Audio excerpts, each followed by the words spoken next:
Good morning, ladies and gentlemen.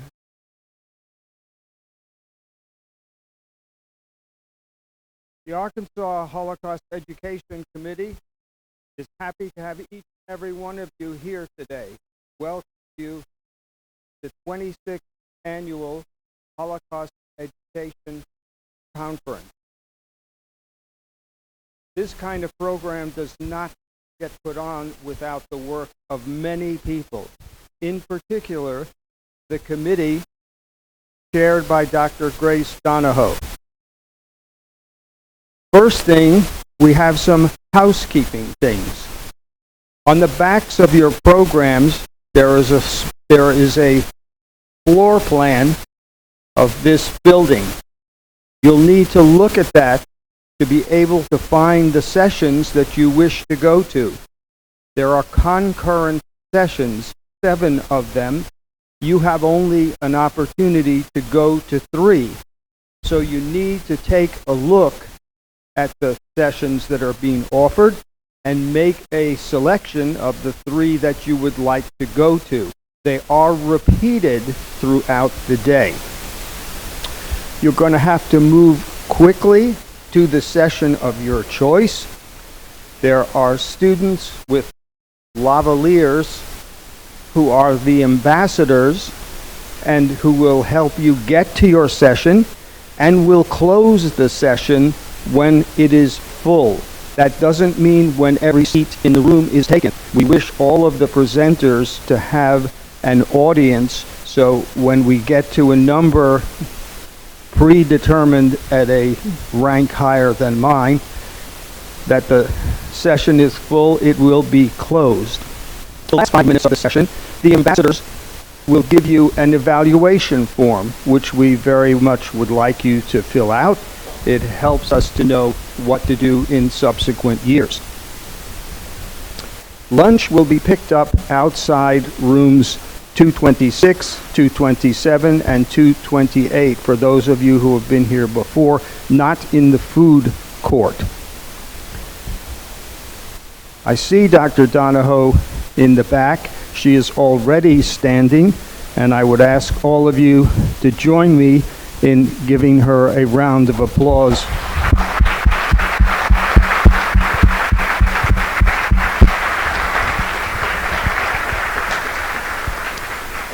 Beyond the work of the committee, sponsorship, both psychological and financial, is also a necessary component of such an occasion. The lead sponsor is the Jewish Federation of Arkansas, whose director, Marianne Tettelbaum, also deserves a round of applause.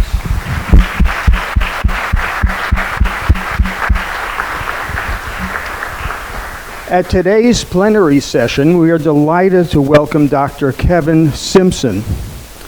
In his book called Soccer Under the Swastika, he reminds us that the Holocaust was genocide on a scale never seen before.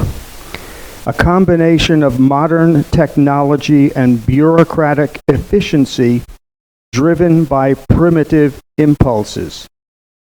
It deserves our attention not as a remote or distant reality, but as a means for understanding ourselves. Dr. Simpson dedicates his book to Stephen Tyrone Jones, a guard at the United States Holocaust Museum in Washington, murdered at his post on Wednesday, June 10th, 2009 by an avowed anti-Semite, white supremacist, and Holocaust denier in a rage-filled spasm of hate. This murder, 64 years after the end of World War II, shows us that the study of the Holocaust is not the study of something ended in the past, but of our own time. I have the honor and privilege to introduce to you Dr. Kevin Simpson, Professor of Psychology, John Brown University, who will speak to you on the causes of the Holocaust. Simpson.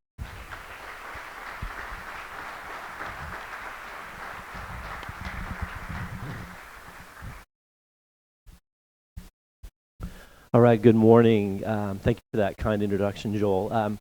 Here's the plan for this morning. I want to make this as interactive as we can. We'll have about 45 minutes together, and a good portion of that will entail watching sections of a video that the U.S. Holocaust Museum in D.C. puts out for educators primarily. And this is the second year that we've done this sort of plenary as a nice introduction to kind of the broadest scope of what the Holocaust was about. And once we're all kind of on the same page, so to speak, when you then go into the breakout sessions, I think you'll have a really good kind of grounding for what this is about.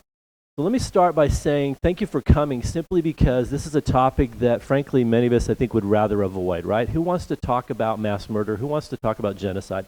This is a stain on the human story, and yet it keeps happening. And so for those of us in Holocaust education, we want to push back against that quite a bit. And you heard that example there in terms of the book dedication.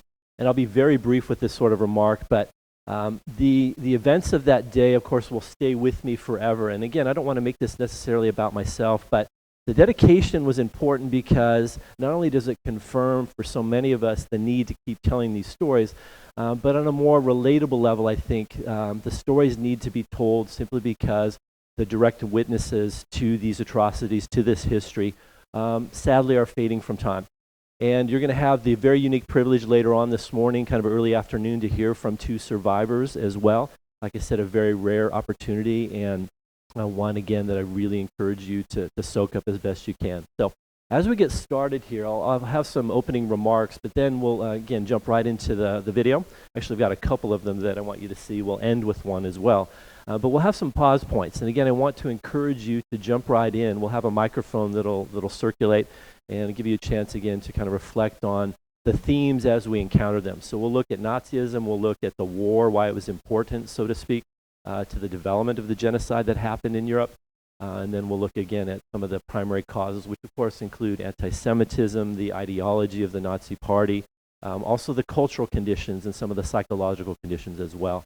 Again, just as an aside here, I teach a course kind of on a rotating basis at JBU, not too far from here. And I'm keenly interested in this question because psychology and history have, I think, a wonderful combination to offer these questions that we get into regarding causes and consequences. We can look at perpetrators, we can look at bystanders, we can certainly look at the victim's story. And in fact, that's often what I emphasize as well. So quite often, as you encounter, again, some of these video introductions to the Holocaust, especially if you've never learned much about it yet, maybe in a class or on your own, please know that we'll have some images, some photographs even, that will be disturbing. So I want to make sure you know that at the start. We also show you these, again, not for shock value, but simply to remind us of the severity, the seriousness of this history, like I said, that is growing more dim with time, frankly, unless we keep it in front of us. So if you advance the slide there. Let me start with, again, some opening remarks. And again, when I teach a full semester course on this, and that's not what you're going to get in 45 minutes here, that would be just torture for you, I think. We are very keenly interested in the preconditions. How do we explain genocide? How do we explain the Holocaust? Because once we have a sense of not only the preconditions, the explanations, we can then consider what prevention looks like. Because ultimately, if that's not part of our endeavors here, I think we fall short, quite simply. So some of these you'll probably be familiar with, but we've got to recognize that the rise of the Nazis was grounded in an historical, cultural, social context. And that context, of course, is profoundly influenced by the events and especially the closing of World War I. You're probably aware, maybe, of the Treaty of Versailles and its rather punitive sort of terms for the German nation. This also fed into a myth that the Nazis really elevated through their propaganda, through their political speech, that the German nation was stabbed in the back. The idea, again, that if the war had just gone on a little bit longer, the German nation would have been triumphant. They would have been victorious. And so the Nazis were able to feed on this. And quite frankly, the Treaty of Versailles is very crucial, again, for setting up the animosities that the nationalism that the Nazis offered would kind of feed into as well. You're of course probably aware, hopefully aware, that there was a worldwide economic depression going on at the time. And again, just as a kind of a touchstone here, why would depression set a condition of sorts in a country that maybe knows little about Nazism? Because again, it really was a fringe movement right after World War I. Eventually it grows in popularity, especially in rural areas. What does economic depression do as a precondition? You can even look to our own nation in terms of vulnerability for social movement. If there's economic strife, and again, this is an actual question for y'all, what does economic strife do in terms of setting the stage for nationalism or more extreme views? Any ideas?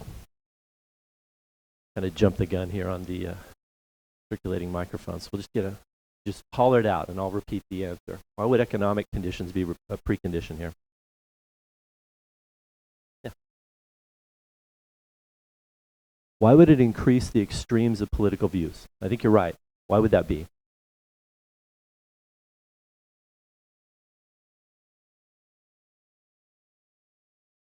Right. Yeah. So again, those views that maybe wouldn't get an airing in a more calm time maybe start to look more appealing because of desperate need, economic and otherwise. Good. Excellent.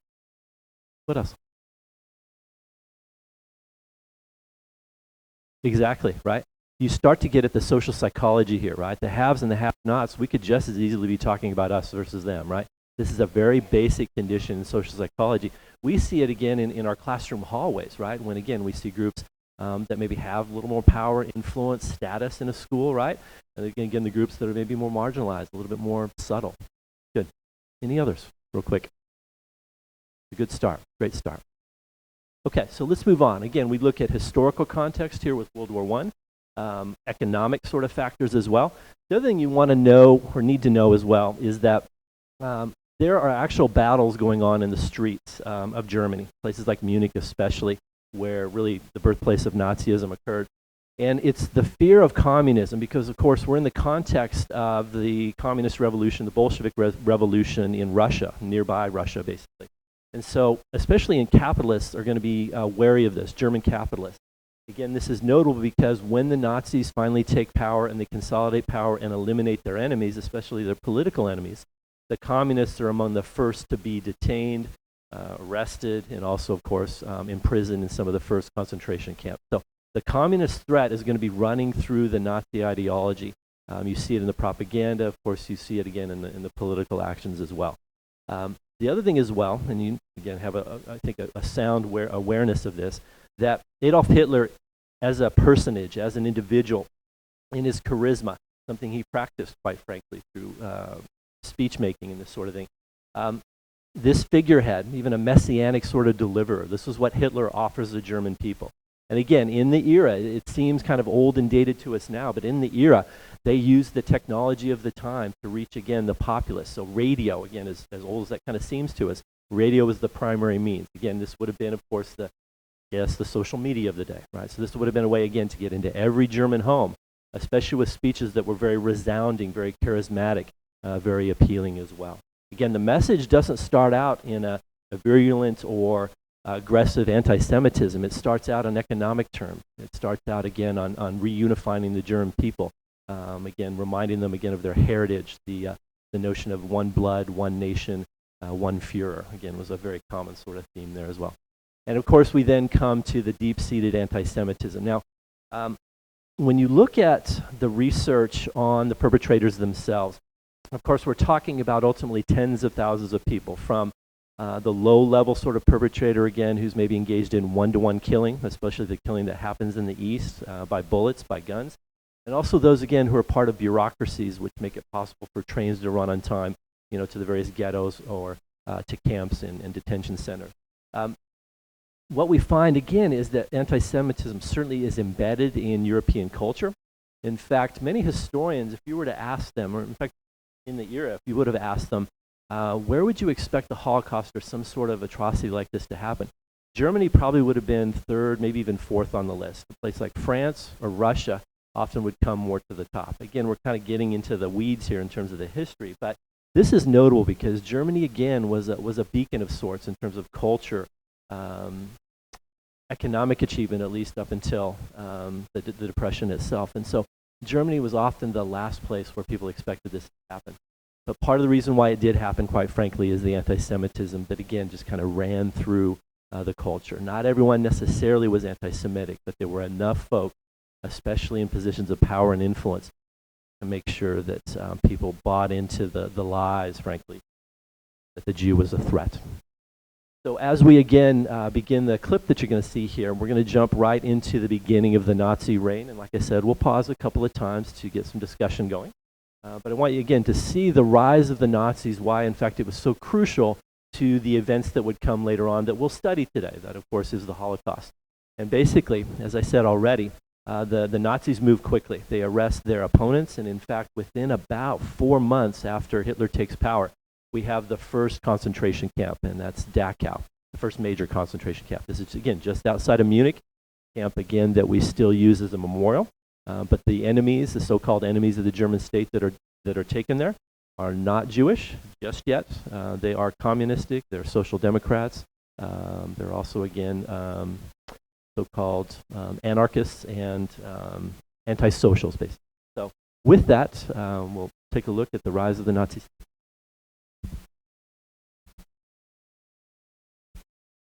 Not that one.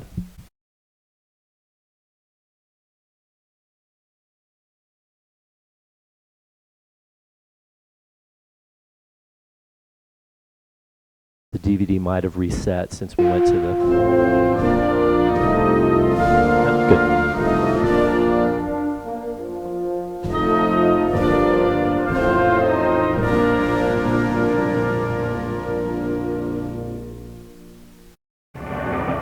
The ceremonial reopening of Parliament, orchestrated by Joseph Goebbels, aimed to link the Hitler government to Germany's imperial past and portray the Nazis as saviors of the nation's future.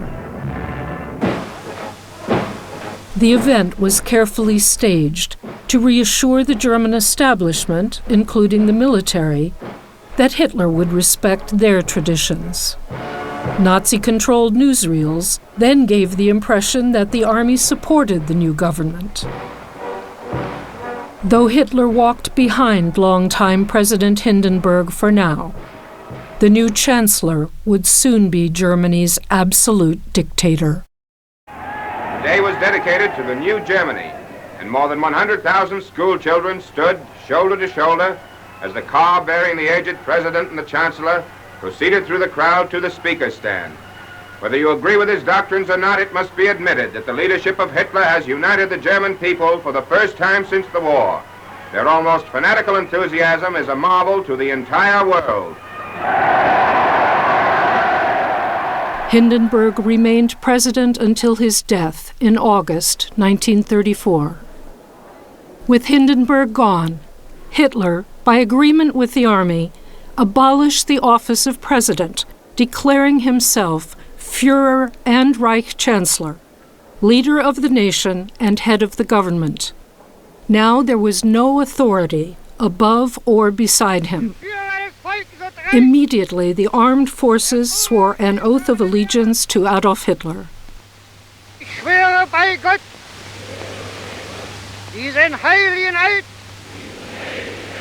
dass ich dem Führer Adolf Hitler unbedingten Gehorsam leiste. All civil servants, including teachers and police, members of parliament and the judiciary, swore an oath of loyalty, not to any constitution, but to Hitler as Führer of the German nation. Adolf Hitler!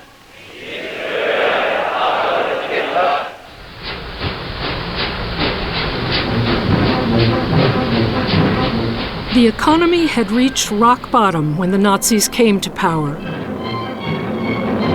They boosted its recovery with huge public works projects for the unemployed. Eine halbe Million erwerbsloser Volksgenossen wurden in diesem Jahr an den Arbeitsplatz zurückgeführt. Seit der Machtübernahme ist die Arbeitslosigkeit um 61 von 100, also um weit über die Hälfte zurückgegangen. Hitler christened new Autobahns triumphantly in a display of national will that would unite the country and facilitate the secret expansion of Germany's armed forces. In 1935, Germany openly defied the 1919 Treaty of Versailles by reinstituting the draft and increasing its military strength. The Nazis were delivering on their promises to restore and strengthen the nation. Their achievements encouraged many people to overlook radical Nazi policies, or even to support them. In September 1935, the Nazi Party gathered in Nuremberg for its annual rally. It opened with a traditional hymn that added solemnity and a sense of continuity with the past. It ended with a special session of Parliament far from Berlin. New race laws were introduced by Hitler and read by Parliament President Hermann Göring. Reichsbürger ist nur der Staatsangehörige deutschen oder artverwandten Blutes. Eheschließungen zwischen Juden und Staatsangehörigen deutschen oder artverwandten Blutes sind verboten. The Nazi regime aimed to create a racially pure Germany, whose so-called superior traits would make it ideally suited to rule the entire European continent. Nazism taught that racial struggle was the driving force in history. Superior races must battle inferior races or be corrupted by them.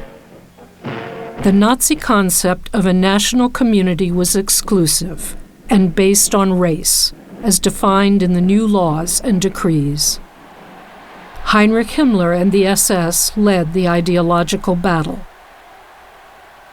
Racist ideas were taught in schools. Some groups, such as Jews, Slavs, Blacks, and Roma, also called Gypsies, were labeled racially inferior.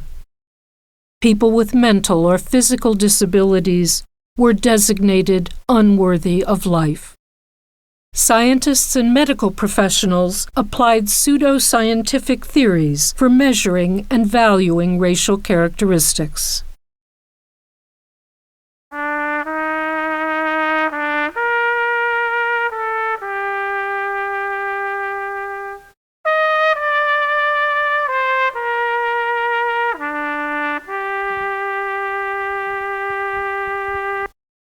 So we'll pause there. And we had the added benefit of being able to work on our Arabic, apparently. I don't know why that popped up, but we'll come back to that clip because, again, we're going to consider the movement of German society pre-war as the war machine's building up to, in fact, the war and why it was necessary in terms of giving cover in some respects to what the Nazis are going to do in the Far East. So what you probably noticed there, of course, is the use of propaganda, but also the guiding ideology there, right? This notion of a German Volk or heritage or people. One thing that makes it easy to, or kind of one kind of almost catchphrase, I guess you could say, that makes it easy to understand at some level the Nazi ideology is this notion of race and space. This is often what we talk about when we teach this, that the Nazis essentially have taken an ethnic or religious distinction and turned it into a racial category. And of course, they're guided by eugenics. And eugenics, again, is not an idea that started with the Nazis. It certainly had been kind of in the air, so to speak, in the United States in the decades prior. But they turn, again, an ethnic and religious heritage into a racial one. So the notion of race and space means that, of course, they're creating a national community, which means a very exclusive community, an Aryan community.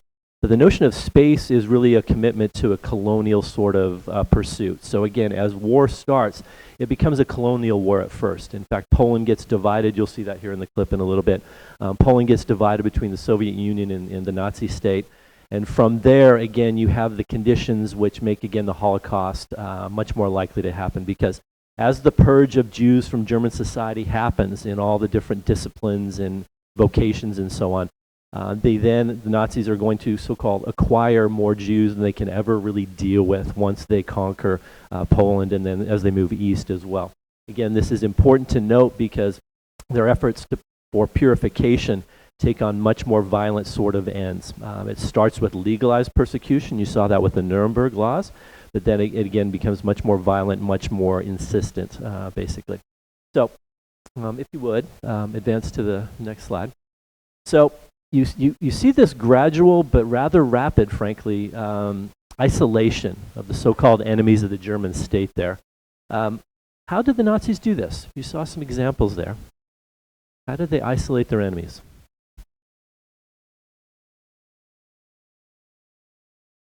Ghettos, certainly that will come in time. We have camps already, of course, that are existing in Germany, Germany proper. Yes? Right. In fact, that'll come in short time as well. Yeah. Doesn't happen necessarily early on, but it comes in time. Good. Yeah, indoctrination, right? It's happening actually at the school level, right? In fact, if you don't sign the oath, essentially, right, you're going to be purged. We saw this again across the spectrum. Jews are being purged from all of these disciplines: law, medicine, school. In fact, it's often shocking to learn that among the groups who sign the oath, in terms of just sheer numbers, teachers are among the highest. Yeah. What else? I saw a hand in the back. Parents, talk about that for a second. What does this look like in the home?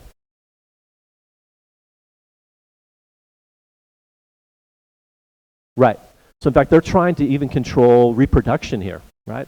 We'll see this also in efforts towards sterilization and so-called purification of the undesirables. Again, the folks who might carry a psychological vulnerability or disturbance, or might have a physical disability as well. So in fact, the Nazi state turns on its own initially. Of course, they deem them as genetically inferior. But for many of us, we would argue the Holocaust begins with this sort of effort.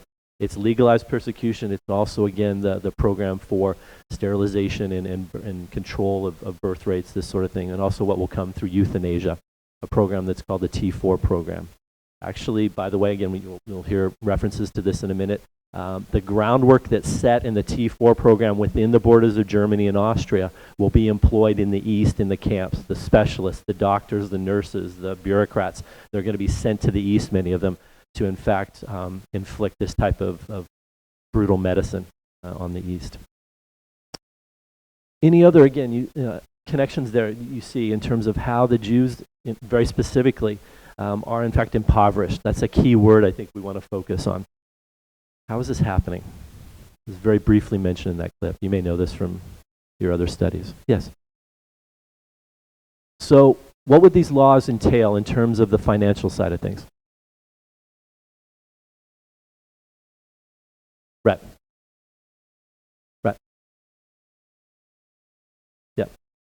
In fact, the divestment, if you want to use that euphemism, frankly, of the Jews from their assets includes personal, right? The apartments, homes, businesses, right? So they're getting purged from all aspects of society.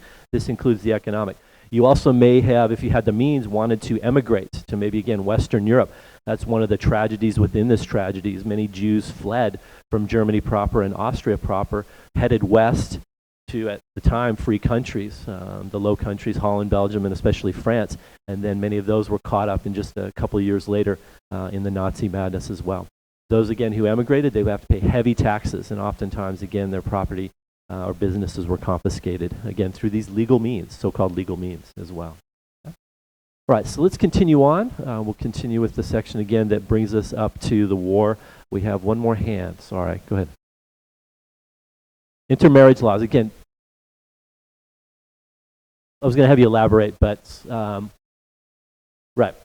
And you saw that there, in fact, in the subtitles that were listed there as well, right?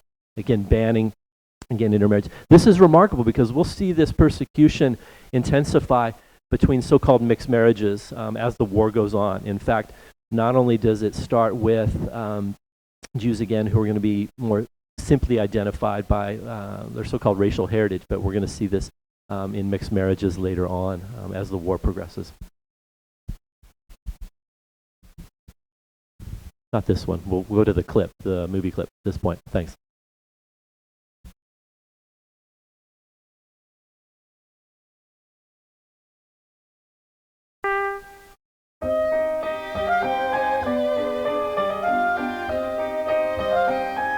Before the Nazis assumed power, Jews enjoyed all rights of citizenship in Germany.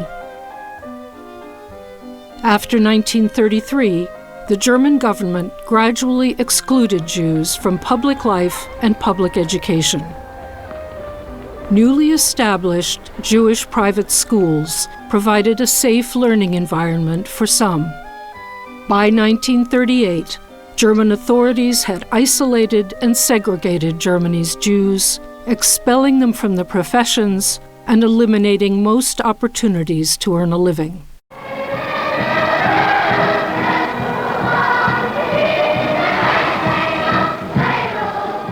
We felt so, why can't we be part of it? Why can't we? Everybody said Heil Hitler like this. I did too. What did I know? I was 8 years old.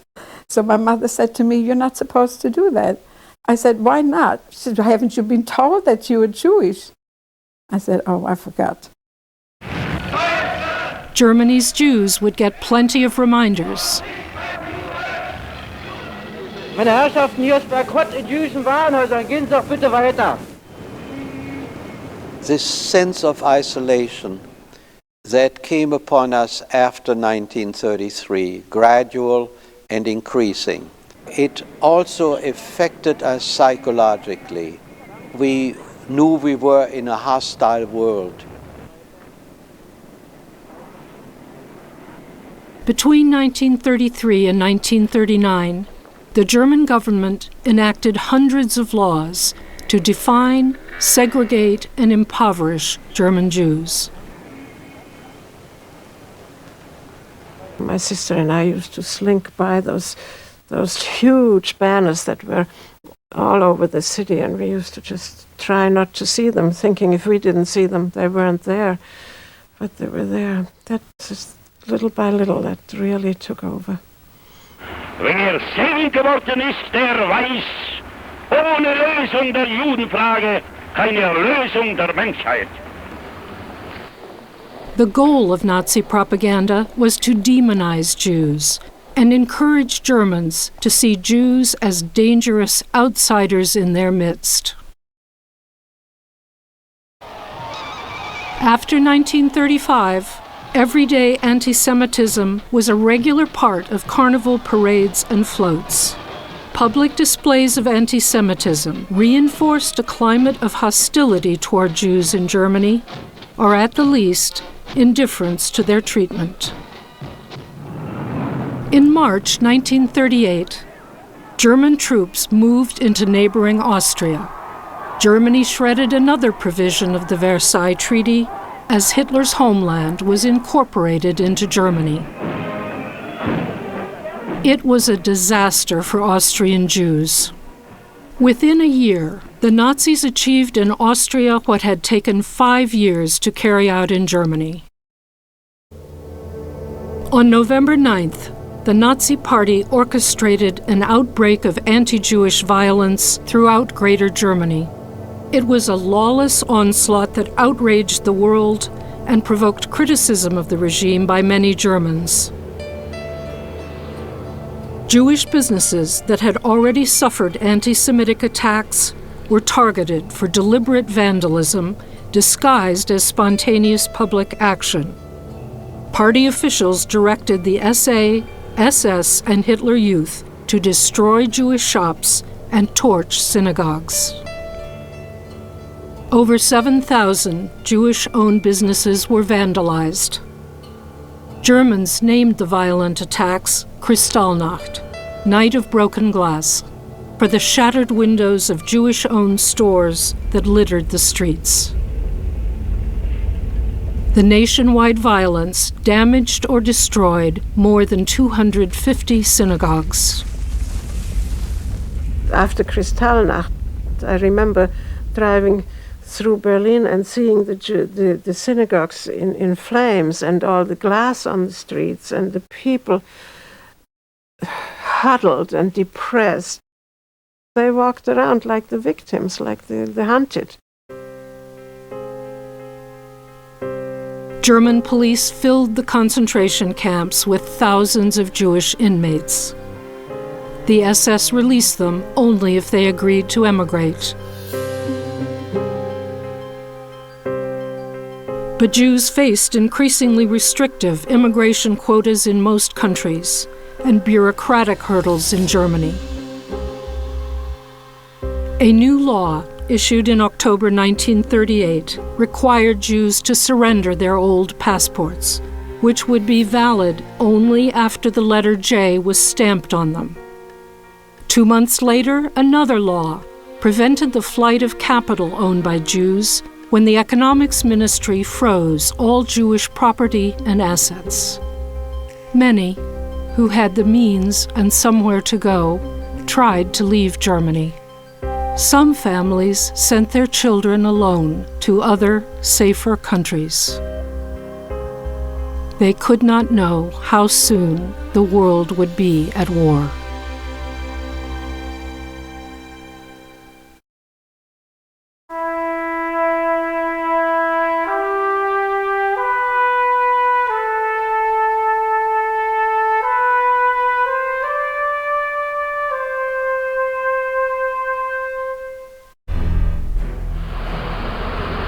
As the Nazi regime implemented its long-standing goal of territorial expansion, aggression against Germany's neighbors initially succeeded without encountering armed resistance. Hitler counted on the reluctance of Britain and Europe to intervene for fear of another war. The German occupation of Prague, capital of Czechoslovakia, left no doubt as to Germany's intent on military conquest in Eastern Europe. On September 1st, 1939, a massive German force invaded and conquered Poland within a month. It was the start of the Second World War. In April 1940, Germany occupied Denmark and Norway. In May, the German armed forces attacked France, the Netherlands, Luxembourg, and Belgium. In June, Paris fell, and France surrendered. The swift and unexpected victory over France avenged Germany's defeat and humiliation in the First World War. It propelled Hitler to a new level of popularity and trust among the German people. In June 1941, the German army, with more than 3 million soldiers, invaded the Soviet Union to wage a war of annihilation that targeted tens of millions of civilians. Under conditions of war and military occupation, the Nazi regime could pursue its political and racial goals with more radical measures. As German troops advanced into Eastern Europe, Germany's power extended over millions more Jewish inhabitants in the occupied lands, where German authorities could exploit existing anti-Jewish attitudes among local populations. Across Eastern Europe, German authorities forced those identified as Jews into tightly packed areas called ghettos. Separated from the non-Jewish population, Jews in the larger ghettos were imprisoned behind brick walls and barbed wire. The German drive eastward was cast as a crusade against Judaism and communism, in the Nazi view, two aspects of the same evil. German soldiers and police officials treated Soviet prisoners of war as subhumans, either shooting them or deliberately causing their deaths by exposure to the elements and by starvation. Millions died in German captivity.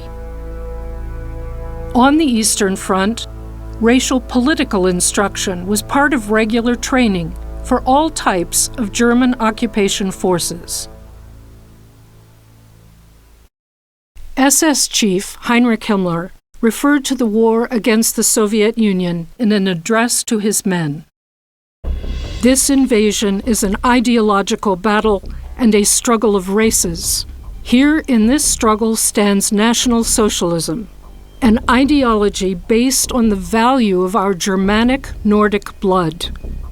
On the other side stands a population of 180 million, a mixture of races whose very names are unpronounceable and whose physique is such that one can shoot them down without pity and compassion. In July 1941, Hermann Göring, Hitler's second-in-command, authorized all necessary preparations for the final solution of the Jewish question in the European territory under German control. As German military forces advanced, mobile killing squads advanced with them. German Army, military SS, and German police units took an active part in authorized mass murders. The Germans and their accomplices rounded up the victims, drove them on foot or in trucks to a killing site, often made them remove their clothes, and shot them. Participants in the murders included local collaborators, especially police, in Latvia, Lithuania, Estonia, Ukraine, and Belarus. The German killing squads and their auxiliaries murdered at least 2 million Jewish men, women, and children in mass shooting operations.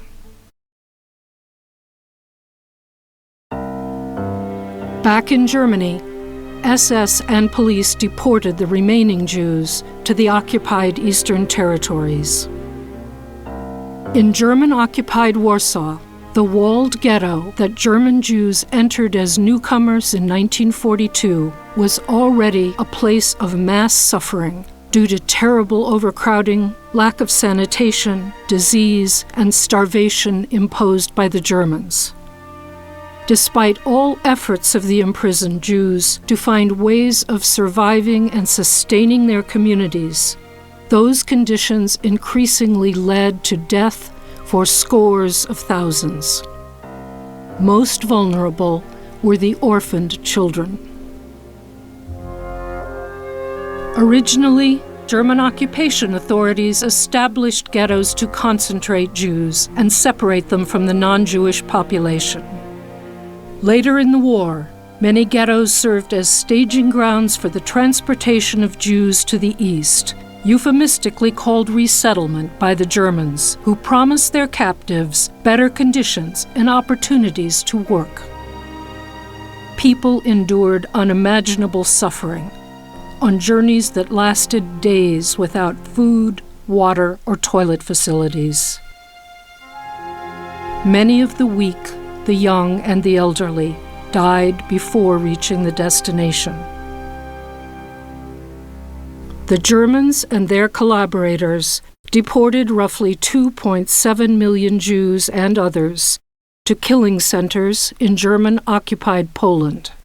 At the largest of the camps, Auschwitz-Birkenau, transports arrived from all across Europe. Transports were coming in every day. People with all kinds of different languages. Hungarian, Poles, Czechoslovakian, from Holland, from France, from Belgium, from Germany, from Italy, Russians, they were from everywhere. My wife was somehow waving to me, and that's the last I've seen of her.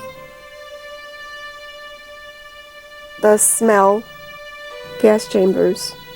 When I asked, when will I see my mother, I was shown the smoke. This is how I found out where she went. It took a long time until I started to realize that we are condemned to die. All Jews are condemned to die.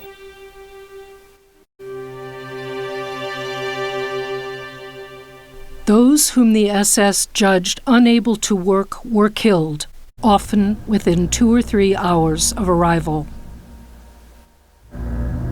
Those who could work would be used for forced labor under punishing conditions. When they could no longer work, they too would be put to death. In several killing facilities, exclusively designed to kill human beings on an industrial scale, camp authorities used poison gas to murder children, women, and men. At these killing centers, nearly half of all Holocaust victims died. The camps of Majdanek and Auschwitz were the first liberated as Soviet troops reached Poland. News of Majdanek's liberation in summer 1944 was met with disbelief. The New York Herald Tribune said, "Maybe we should wait for further corroboration. This sounds inconceivable." In April 1945, U.S. troops in Germany and Austria came upon concentration camps at Buchenwald, Dachau, Nordhausen, Mauthausen, and Ohrdruf. The soldiers saw the camps with their own eyes, and the truth was undeniable. General Dwight Eisenhower, commander of the Allied Liberating Forces, wrote, "The things I saw beggar description. The visual evidence and the verbal testimony of starvation, cruelty, and bestiality were overpowering."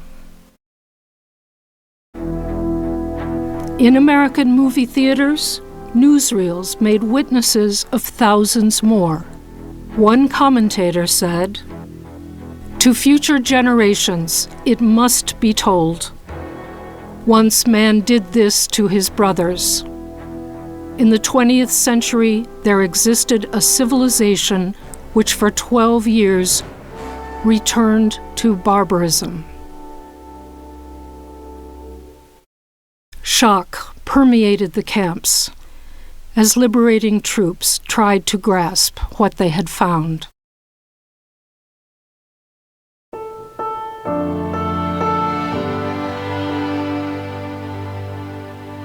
Soldiers did all they could to attend to the dead and to support the living.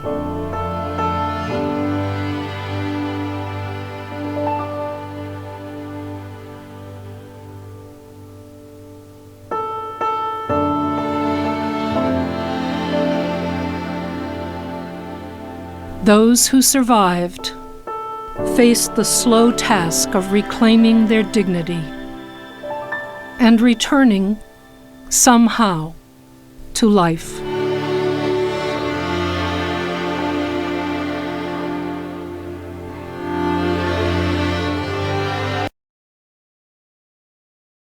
All right, we'll pause there. Of course, the heartbreaking scenes that you take in there. You also hear from the witnesses what it was like again as the build up to the war, and then of course the time that followed stays with us quite a bit.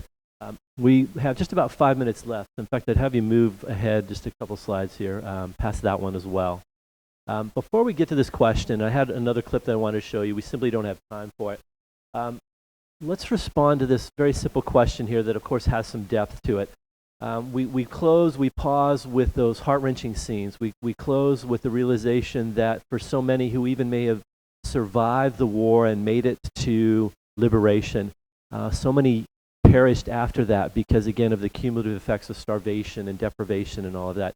And yet today you're going to hear of what survivors dealt with in the years that followed. We have a number of wonderful speakers who talk about the experience of the Holocaust when it was happening, but also what followed after that in terms of the music, in terms of the memoirs, in terms of second and third generation sort of effects here.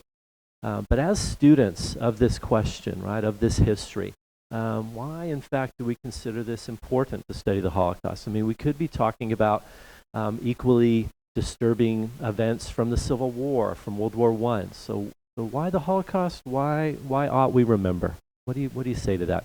In fact, I'd have you circulate with the microphone if you would at this point. Thank you. We'll get you a mic here in 1 second.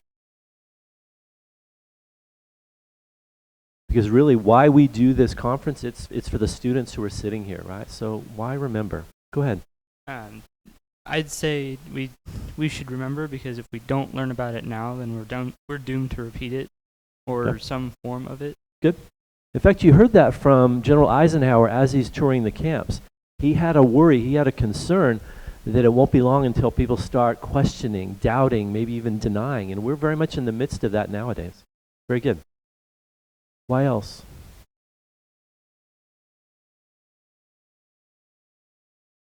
Get your Fitbit going, you'll be ready today.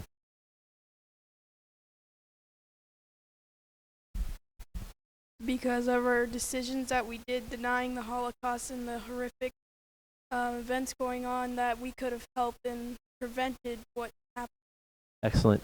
Again, the effort to prevent is one that also makes us consider the contemporaries of the time. You saw again through this paper clipping that we're showing the screen. Even their eyewitnesses tell them what they had seen in the ghettos at hand. In fact, snuck themselves into the Warsaw Ghetto and then reported back to Russian American authorities. Couldn't even comprehend it in the moment it was happening. Also, the aftermath, there seems to be a fair amount of indifference, which makes us raise basic questions about how we respond to similar events today. Genocides going on right now, for instance, in Myanmar, what we use Burma. Excellent. Other comments?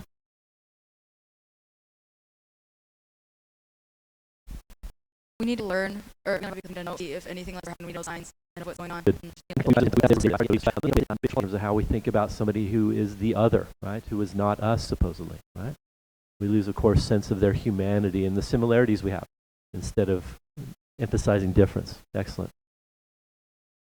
Maybe a couple more comments?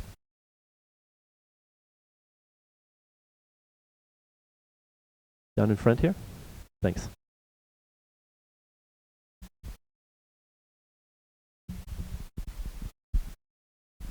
You brought up how we don't talk about war because I've never seen something so excellent. Because it's so big. And the unprecedented nature of it, right? Again, we wrestle with not only efforts towards prevention, but also what it means to really emphasize what never again means. I invite you again to choose carefully. You have so many good choices in your program there, but of course you've got 3 possibilities as the day goes on. I look forward to interacting with a number of you as we see each other in some of the sessions as well. So welcome and let the day begin.